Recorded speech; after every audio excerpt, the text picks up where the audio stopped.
누구보다 성실하고 가족 사랑이 남달랐던 아버지였습니다. 아버지가 8월 5일날 돌아가셨고 4일날 저녁 식사 자리에서 동생네가 임신을 하게 된 사실을 처음으로 전달을 하게 됐어요. 첫 손주를 되게 바래하셨거든요, 손주를. 그래서 막 펑펑 우시면서 너무 좋아하시고 행복해 하셨는데 다음날 근무하시게 됐는데 그렇게 사고가 일어나시게 된 상황이었죠. 하루아침에 아버지가 사망했다는 소식을 듣게 되는데요.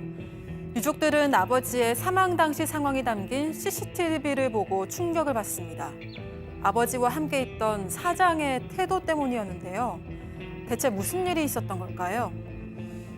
자, 박 교수님 아드님이 제보를 주셨네요. 네, 그렇습니다. 지난 여름에 있었던 일이에요. 경기도 화성의 한 공장에서 있었던 일인데 제보자의 아버지께서는 60대시고 한 회사의 기숙사에서 지내셨다고 합니다. 근데 새벽 6시부터 일어나서 너무 열심히 일을 하시는 분이었어요. 그런데 갑자기 아버지의 동료로부터 전화가 온 겁니다. 지금 병원으로 앰뷸런스 타고 실려가고 있다. 좀 심각하다라고 얘기를 해서 어머님이랑 막 다 부랴부랴 갔더니 이미 아버지께서는 사망한 상태였습니다. 근데 병원에서 그 사장과 이 어머니가 만나셨어요. 근데 이 사장이 뭐라고 얘기했냐면 아버지와 말다툼이 좀 있기는 했는데 나는 쓰러지는 걸 못 봤다. 나는 사무실에 있었는데 사람들이 웅성웅성 대길래 가서 보니까 쓰러져 있더라라고 얘기를 했어요. 부검을 진행했고 그다음에 사인은 심장마비였습니다. 자, 지금 CCTV 영상이 잠깐 나가고 있는데 그 유족은 말이죠. 쓰러지는 걸 보지 못했던 사장의 말을 철석같이 믿으셨대요. 자, 그런데 얼마 뒤에 공장에 찾아가서 그 사망 전후 상황이 담긴 CCTV 영상을 보고 나서 큰 충격을 받으셨다. 네, 맞습니다. 유족들이 왜 충격을 받았는지 당시 CCTV 영상을 보면서 설명을 드리겠습니다. 네, 공장 앞에서 지금 사장과 제보자의 아버지가 서로 삿대질을 하면서 말다툼을 하는 모습이 보이고 있고요. 그러다가 제보자의 아버지가 심장을 부여잡으면서 다리에 힘이 풀린 듯이 트럭에 지금 기대고 있습니다. 네. 트럭에 앉은 이후에도 말다툼은 계속 이어지는데요. 그런데 이 사장이 갑자기 두 주먹을 쥐고 다가옵니다. 그 이후 제보자의 아버지는 바닥에 이렇게 쓰러지고 마는데요. 이 사장은 쓰러진 모습을 가만히 쳐다만 보고 있습니다. 그리고 사장은 또다시 삿대질을 하더니 뒤도 한번 돌아보지 않고 그대로 공장 안으로 들어가 버립니다.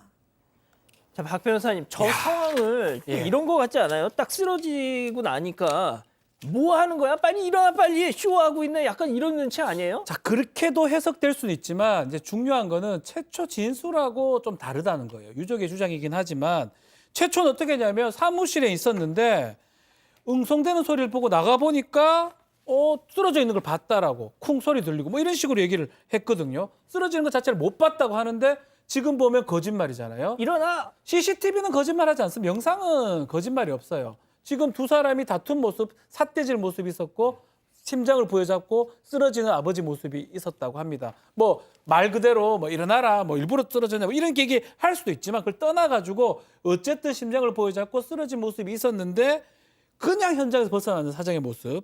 아마 이 유족들이 이거 CCTV를 봤다고 합니다. 아버지 짐 챙기러 갔다가 경찰하고 같이 이때 계속 그 얘기했대요. 뭐 영상 보면서 제발 사장님 들어가지 말고 아버지 좀 구해주세요, 구해주세요 이 말을 되뇌었다고 합니다.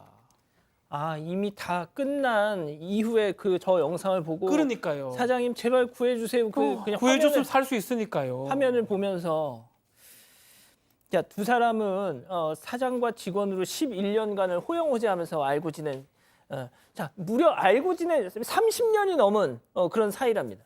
자, CCTV 영상을 보니 30년 지기가 바로 코앞에서 저렇게 쓰러졌는데 어떻게 저렇게 그냥 가버릴 수 있느냐. 억장이 무너져 내리셨다는 거예요. 직접 들어보시죠.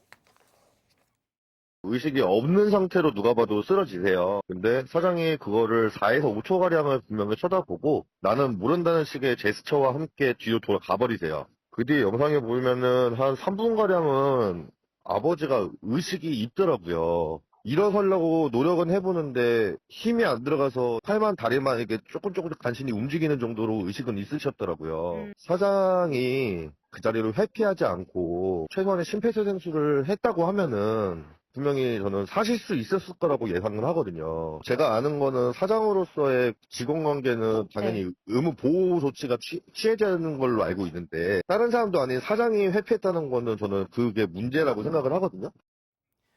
양 변호사님, 뭐 심폐소생술을 할 줄 모른다고 쳐요. 100번 양보해서. 자, 사람이 쓰러졌어. 그러면은 처음에는 이 쇼하고 있네 하다가도 왜 이래, 가서 왜 이래? 야, 왜 이래, 야, 왜 이래? 뭐 이렇게 할 수 있는 거잖아요. 당연히 그렇게 했어야 하는 거죠. 그리고 시간을 좀 말씀을 드릴게요. 저렇게 이렇게 아버님이 쓰러지는 걸 보고 사장이 4, 5초 뒤에 그냥 떠났을 때 그때가 8시 26분이었답니다. 그런데 잠깐 들으신 것처럼 그 이후에 CCTV를 봐도 아버님이 계속 팔다리가 움직였다라는 겁니다. 근데 그 이후에 직원들이 쓰러진 이 아버지를 발견한 게 31분입니다. 이미 5분가량이 지났던 거잖아요. 그 상태에서 직원들이 쓰러져서 신고를 하고 35분 이때까지도 나중에 이제 119 구급환자 그 구급일지를 보면 직원들이 말했다면 계속해서 의식도 있었고 호흡도 있었다라는 아이고. 거예요. 그러다가 40분경이 됐었을 때야 의식과 호흡이 없어서 심폐소생술을 했다라고 하거든요. 그런데 그때 이제 그 이후에 구급차가 도착을 해서 병원으로 이송을 했지만 이제 돌아가신 그런 경우인데 만약에 저게 한 10분 정도 당겨졌더라면 사실 수 있지 않았을까라는 생각을 가족 입장에서 안 할 수가 있겠어요? 그럼요. 우리 흔히 골든타임 하잖아요. 예. 그걸 놓친 것 같다는 생각을 저버릴 수가 없는 겁니다. 자, 이 사장이라는 사람은 장례식장에 찾아왔답니다. 아버님 돌아가신 이후 2번째 대면이었다는데 그 과정에서 사장이 보인 태도, 유족들은 또 한 번 상처를 받으셨다는 거죠. 체크포인트 짚어보죠. 너가 왜 사과를 해? 자, 이게 무슨 얘기일까요? 직접 들어보시죠. 저희한테 와서 처음 마디가 최소 사과가 아닌 위로나 아쉬움을 말씀해 주시는 게 우선이 아니겠냐. 근데 오자마자 하시는 말씀은 그날따라 이상하게 홍보를 많이 하더라. 그만둔다고 말을 아버지가 하고 뒤돌아가다가 혼자 다리에 걸려 넘어지더라. 위로하러 오신 거냐 아니면은 방어하러 오신 거냐 따지고 듣다 보니 이제 옆에 사모 같은 경우가 갑자기 무릎을 꿇으시더니 아드님 말이 맞는 것 같다고 그러면서 이제 사과를 하시려고 하시는데 그 상황에서도 사장은 갑자기 너가 왜 사과를 하고 왜 무릎을 꿇었냐고 이런 식으로 이제 말리려고 하더라고요. 자, 교수님, 네. 왜 말립니까? 거기서 자기도 무릎을 꿇든지 해야지. 그러니까요. 지금 이제 남편과 아버지가 돌아가신 장례식장인데, 네, 뭐 사과를 하고 위로를 하는 것이 인지상정이죠. 근데 맨 처음에는 또 뭐 못 봤다라고 얘기를 했었잖아요. 본인은 사무실에 있었다. 근데 말을 바꿨습니다. 말다툼을 하고 나서 자기가 자기 다리에 걸려서 넘어지더라. 그냥 그러고 마는 거예요. 그래서 이 유족께서 아니 지금 방어하러 오신 거냐 사과하러 오신 거냐 사과가 우선 아니냐라고 얘기하니까 옆에 계시던 이제 사장님의 부인이 무릎을 꿇었어요. 그런데 왜 무릎을 꿇냐고 뭐라고 얘기를 하면서 끝끝내 사과를 하지 않았다고 합니다. 근데 지금 제보하신 분께서 너무 속상한 건 아버지께서 그 전날 손주를 이제 볼 수 있다는 소식을 듣고 너무너무 좋아하시면서 내가 일하는 게 좀 아이고. 힘들어서 이제 그만둘까는 싶었지만 우리 손주 맛있는 것도 사주고 옷도 사주려면 내가 정말 열심히 일해야겠다라고 얘기하시면서 좋아하셨는데 그 마지막 모습이 계속해서 눈에 떠오른다고 합니다. 양 변호사님, 이거 그냥 넘어갈 수는 없는 거 아닌가요? 글쎄요, 일단 유족들은 처음에는 경찰로부터 이제 병사로 심장마비로 그러니까 사건은 안 될 것 같다라는 식의 얘기를 들었다고 지금 말씀을 하십니다.